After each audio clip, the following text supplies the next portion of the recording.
même si ce n'est pas la seule manière de le lire, l'un des intérêts principaux du livre de Kivilerk, c'est que c'est une relecture ironique du folklore estonien et une relecture ironique des mythes du nationalisme estonien au XIXe siècle. Ça fonctionne beaucoup à partir de ça, même si on les a pas en tête, c'est pas gênant pour la lecture. En grande partie, Kivilerk reprend ces mythes et les inverse, les traite de manière ironique. Par exemple, bon, le nationalisme estonien est assez ruraliste. Il idéalise la vie à la campagne, la vie au village, la vie des cultivateurs. Et dans le roman de Kivilerk, cette existence est présentée comme la modernité épouvantable qui met à mal l'âme estonienne.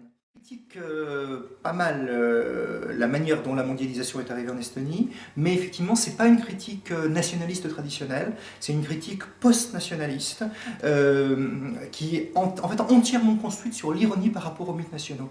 Il y a un écrivain dont l'œuvre est très proche à mon avis de celle de Kivilerk, c'est le Mexicain Jorge Ibargüengoitia, qui lui aussi systématiquement dans ses livres reprend les mythes nationaux mexicains et les traite de manière ironique, à tel point que certains des livres d'Ibargüengoitia sont difficiles à comprendre si on n'a pas un manuel d'histoire mexicaine en tête. Bon, pour Kivilerk, c'est moins calqué sur les manuels d'histoire estoniens, mais il y a un peu de ça quand même.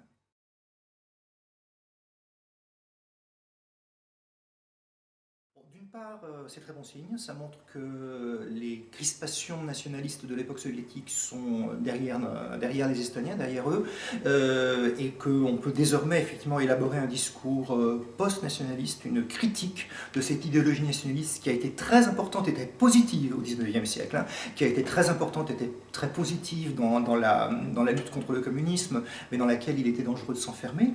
Donc ça c'est très bon signe, d'autant plus que Kivilerk n'est pas du tout le seul homme de culture estonien à faire ça. Andrei Fostov, par exemple, qui malgré son nom est un estonien, pas un russe, critique également les mythes nationalistes estoniens. Donc, et bon, mais à un autre niveau, le livre de Kivilerk est extrêmement estonien. Il fonctionne sur des percepts estoniens, sur des sensibilités estoniennes, l'importance de la nature, l'importance de la forêt, le fait que pratiquement toutes les métaphores du livre soient des métaphores animales ou végétales, par exemple, hein, et très peu abstraites, et quelque chose de très estonien. Et puis tout simplement, c'est écrit dans une langue magnifique.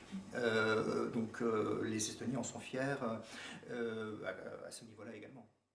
Je crois que c'est un roman du XXIe siècle, c'est-à-dire que c'est effectivement un roman, on n'est plus dans les thèmes culturels imposés par les minorités dominantes successives, les Allemands et dans une moindre mesure les russo-communistes, on n'est plus non plus dans les thématiques parfois un petit peu étroites imposées par le combat national contre ces gens.